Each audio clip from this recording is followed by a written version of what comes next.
कहते हैं भारत विकासशील देश है, लेकिन ये बात आपको तब तक सच लगती है जब तक आप मोदी जी की विदेश यात्राओं का बजट नहीं देखते।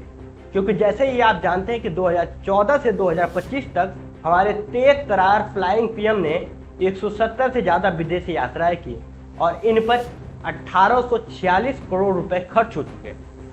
2014 में जैसे ही मोदी जी ने सत्ता संभाली, उनके पास देश की गरीबी, शिक्षा, स्वास्थ्य, बेरोजगारी जैसी छोटी बातें करने का टाइम नहीं था, क्योंकि उन्होंने पहले ही साल में 9 विदेश यात्राएं कर ली।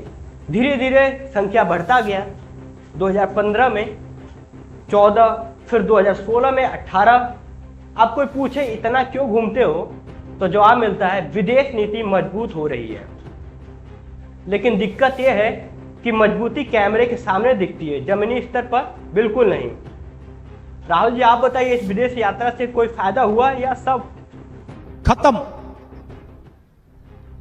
Bye bye, tata, good bye, गया। वैसे तो मैं मैच से बहुत पीछे भागता हूं, लेकिन ये आंकड़ा बहुत मजेदार है और आपको भी बहुत मजा आएगा। इसलिए पेन कॉपी लेकर तैयार हो जाइए और ये हिसाब किताब करते हैं मोदी जी का, इनके विदेश यात्रा में कितना खर्च हुआ और इससे क्या क्या हो सकता था। चलिए फिर शुरू करते हैं। अब आंकड़े देखते हैं। 2014 से 2018 के बीच मोदी जी ने 84 विदेश यात्राएं की, जिनमें 1484 करोड़ खर्च हुए।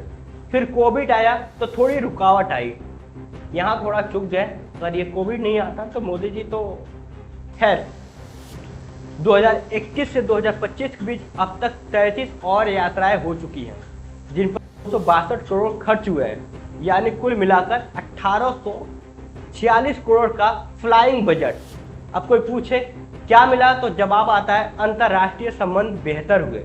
और हाँ, मंचों पर तालियां जरूर बजी, लेकिन टैरिफ भी खूब दबाकर बजा है। चलो बात करते हैं रिश्तों की। इन विदेश यात्रा से रिश्ते कैसे सुधरे, उस पर भी चर्चा कर लेते हैं। अमेरिका से शुरुआत करते हैं। तो ये याद ही है आपको याद ही होगा, पता ही होगा, हाउडी मोदी कार्यक्रम। ट्रंप से मंच पर गले मिलना, अब की बार ट्रंप सरकार के नारे, लेकिन गले मिलने के बाद ही अमेरिका ने भारत को जीएसपी से बाहर कर दिया। स्टील, एल्यूमिनियम पर 25% टैरिफ मार दिया और WTO यानी वर्ल्ड ट्रेड ऑर्गेनाइजेशन में भारत की बखिया उधेड़ दी। दोस्ती का ऐसा नमूना कभी देखने को मिलता है। मंच पर मिठास, पीछे बिजनेस में घुरता। पाकिस्तान में इन्होंने जो कमाल किया था उस पर भी चर्चा कर लेते हैं। तो साहब 2015 में अचानक बर्थडे पार्टी में नवाज शरीफ से मिलने चले गए। ऐसे लगा जैसे पड़ोसी के घर में बिना बुलाए केक खाने कोई बच्चा पहुंच गया हो। खैर, लेकिन अगले ही साल उरी हमला हुआ, फिर सर्जिकल स्ट्राइक, फिर बालाकोट। अब तो हालत ये है कि पाकिस्तान से व्यापार, वीजा और बातचीत सब ताला लगा हुआ है। लेकिन फिर भी विदेश नीति मजबूत है, क्योंकि टीवी पर एंकर चिल्लाते हैं, मोदी जी ने आंख में आंख डालकर जवाब दिया है। तो बात यही नहीं रुकती। विदेश नीति सिर्फ इतनी नहीं कि मंच पर ताली बजी या NRI ने मोदी मोदी चिल्लाया। असली सवाल यह है, इतना पैसा उड़ाया तो मिला क्या? 117 यात्राओं के बाद भी भारत की पोजीशन यूनाइटेड नेशन में वही है। G20 की मेजबानी हुई, लेकिन बड़े फैसले हुए नहीं।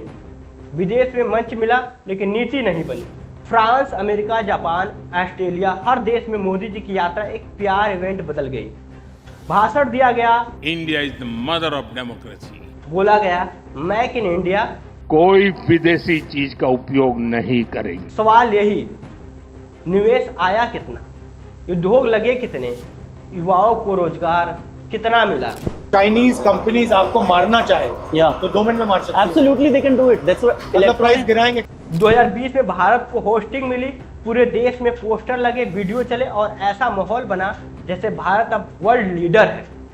और सबसे मजेदार बात तो यह है कि 2025 तक जिन यात्राओं पर खर्च बताया गया है, उनमें से कई के बिल अभी तक पेंडिंग है।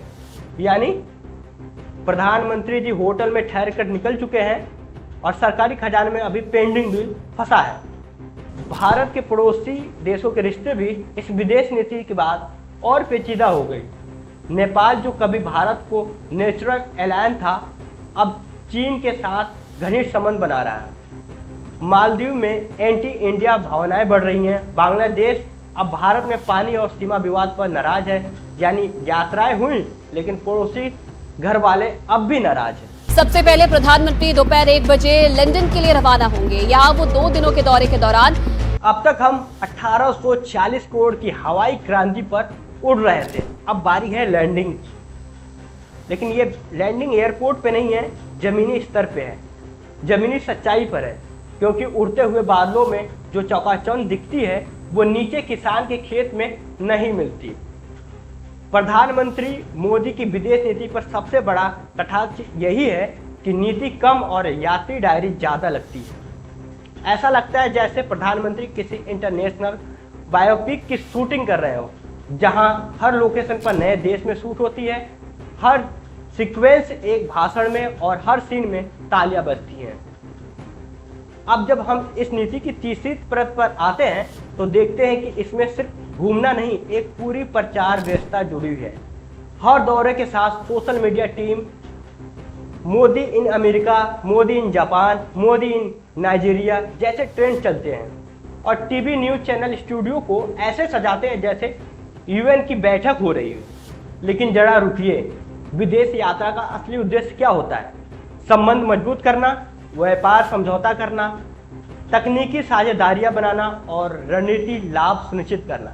अब देखिए इन 117 यात्राओं में कितने सार्थक समझौते हुए। भारत में रोजगार की स्थिति 2025 में भी वैसी ही है, रैंकिंग में कुछ अंतर नहीं। FDI स्थिर है और मेक इंडिया आज भी रैप इन इंडिया स्तर पर है।